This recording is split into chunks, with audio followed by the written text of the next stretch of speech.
ನಮಸ್ಕಾರ. ನಿರ್ವಾಣಾಷ್ಟಕಮನ್ನು ನಾನು ಹೇಳ್ತಾ ಇದ್ದೀನಿ, ದಯವಿಟ್ಟು ಸಬ್ಸ್ಕ್ರೈಬ್ ಮಾಡಿ. ಮನೋಬುದ್ಧ ಅಹಂಕಾರ ಚಿತ್ತಾನಿ ನಾಹಂ ನ ಕರ್ಣೋ ನ ಜಿಹ್ವಾ ನ ಚ ಗ್ರಹಣ ನೇತ್ರೇ ನ ಚ ವ್ಯೋಮ ಭೂಮಿರ್ನ ತೇಜೋ ನ ವಾಯು ಚಿದಾನಂದರೂಪ ಶಿವೋಹಂ ಶಿವೋಹಂ ಚಿದಾನಂದರೂಪ ಶಿವೋಹಂ ಶಿವೋಹಂ ನ ಚ ಪ್ರಾಣಸಂಜ್ಞೋ ನ ವೈ ಪ್ರಾಣವಾಯುಃ ನ ಮಾ ಸಪ್ತಧಾತುರ್ನ ವಾ ಪಂಚಕೋಶಃ ನ ವಾಕ್ಪಾಣಿಪಾದೌ ನ ಚೋಪಸ್ಥಪಾಯು ಚಿದಾನಂದರೂಪ ಶಿವೋಹಂ ಶಿವೋಹಂ ಚಿದಾನಂದರೂಪಂ ಶಿವೋಹಂ ಶಿವೋಹಂ ನ ಮೇ ದ್ವೇಷರಾಗೌ ನ ಮೇ ಲೋಭಮೋಹೌ ಮದೋ ನೈವ ಮೇ ನೈವ ಮಾತ್ಸರ್ಯಭಾವ ನ ಧರ್ಮೋ ನ ಚಾರ್ಥೋ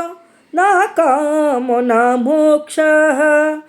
ಚಿದಾನಂದರೂಪ ಶಿವೋಹಂ ಶಿವೋಹಂ ಚಿದಾನಂದರೂಪ ಶಿವೋಹಂ ಶಿವೋಹಂ ನ ಪುಣ್ಯಂ ನ ಪಾಪಂ ನ ಸೌಖ್ಯಂ ನ ದುಃಖಂ ನ ಮಂತ್ರೋ ನ ತೀರ್ಥಂ ನ ವೇದ ನ ಯಜ್ಞ ಅಹಂ ಭೋಜನಂ ನೈವ ಭೋಜಂ ನ ಭೋಕ್ತ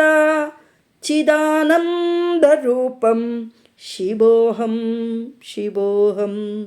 ಚಿದಾನಂದರೂಪಂ ಶಿವೋಹಂ ಶಿವೋಹಂ ನ ಮೃತ್ಯುರ್ನ ಶಂಕಾ ನ ಮೇ ಜಾತಿಭೇದ ಪಿತಾ ನೈವ ಮೇ ನೈವ ಮಾತಾ ನ ಜನ್ಮ ನ ಬಂಧುರ್ನ ಮಿತ್ರಂ ಗುರು ನೈವ ಶಿಷ್ಯ ಚಿದಾನಂದರೂಪ ಶಿವೋಹಂ ಶಿವೋಹಂ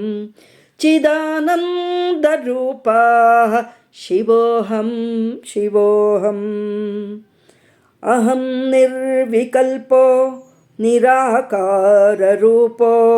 ವಿಭುತ್ವಾಶ್ಚ ಸರ್ವತ್ರ ಸರ್ವೇಂದ್ರಿಯಾಣಾಂ ನಾಚಾಸಂಗತಂ ನೈವ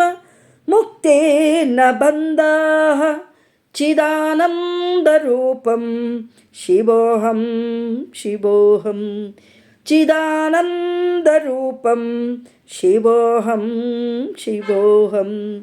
ಚಿದಾನಂದರೂಪಂ ಶಿವೋಹಂ ಶಿವೋಹಂ ಶಿವೋಹಂ ಶಿವೋಹಂ ಶಿವೋಹಂ ಶಿವೋ